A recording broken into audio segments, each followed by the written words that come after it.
Good morning, and yes, everybody here is decked out in their maroon and gold today as they celebrate the basketball team making it to the next step in the NCAA tournament. Chandler, Arizona took one city's trash and turned it into their treasure when they converted this old landfill into Peso Vista Park and Recreation Center. But some U.S. officials, including Arizona Senator John McCain, say the U.S. should be doing more to help the people of Syria.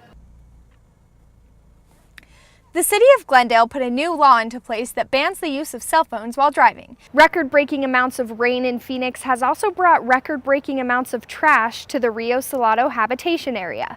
It is the most iconic spot in the state and one of the most recognizable landmarks in the world. At Catalina State Park in Tucson, Arizona, the desert is painted in orange, yellow, and pink. Get up in the higher elevations, it's just absolutely beautiful. But these wildflowers do more than just look pretty.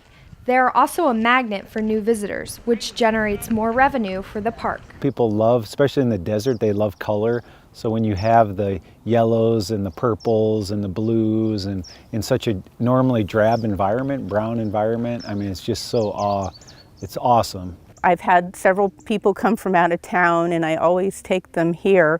They also attract bees and other wildlife. Pollinate through that, and it helps helps liven up all the hills. This year, wildflowers are in high bloom because of an extremely rainy winter.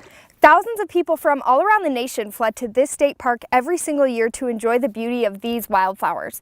Even though these visitors are beneficial to the park itself, they can also be harmful to the wildflowers' health. Stay on the trails as much as you can. Don't pick flowers, don't take anything, just take pictures, and just be respectful of the desert so the next people that come can experience those same feelings of awe that you guys do. Many parks have struggled with protecting the flowers while also sharing the view with tourists. I haven't noticed anything trampled. I haven't even noticed anyone picking any of the flowers. So if visitors admire the flowers from a distance, we can expect these desert beauties to return year after year. In Tucson, I'm Melanie Porter, Cronkite News. But as Melanie Porter explains, the saguaro's slow growth is both a strength and a weakness. It's a typical day in the desert. The sun is shining, birds are chirping, and looming in the background, the king of desert plants, the saguaro cactus, stands tall. So one of the things that I think people don't always appreciate about the saguaro is how slow growing it is, and the fact that we don't get, unlike other plants, we don't get a crop of saguaros every single year.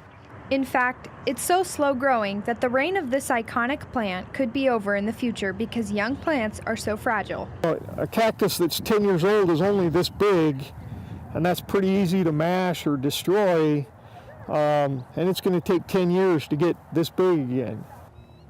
Mature saguaro are thriving right now because around 50 years ago, Arizona went through a cooling period which allowed them to grow. However, with inconsistent rain patterns and climbing temperatures, young saguaro can no longer survive this Arizona climate. In the Sonoran Desert and the Tucson area is that we have been getting warmer temperatures, and so the trend is towards warmer temperatures, drier soils, and we think that's what's affecting the establishment of these new young saguaros.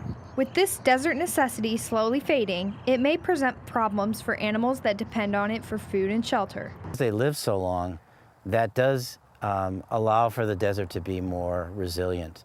But for now, we can bet on the fact that the saguaro's slow growth is its greatest strength. In Tucson, I'm Melanie Porter, Cronkite News.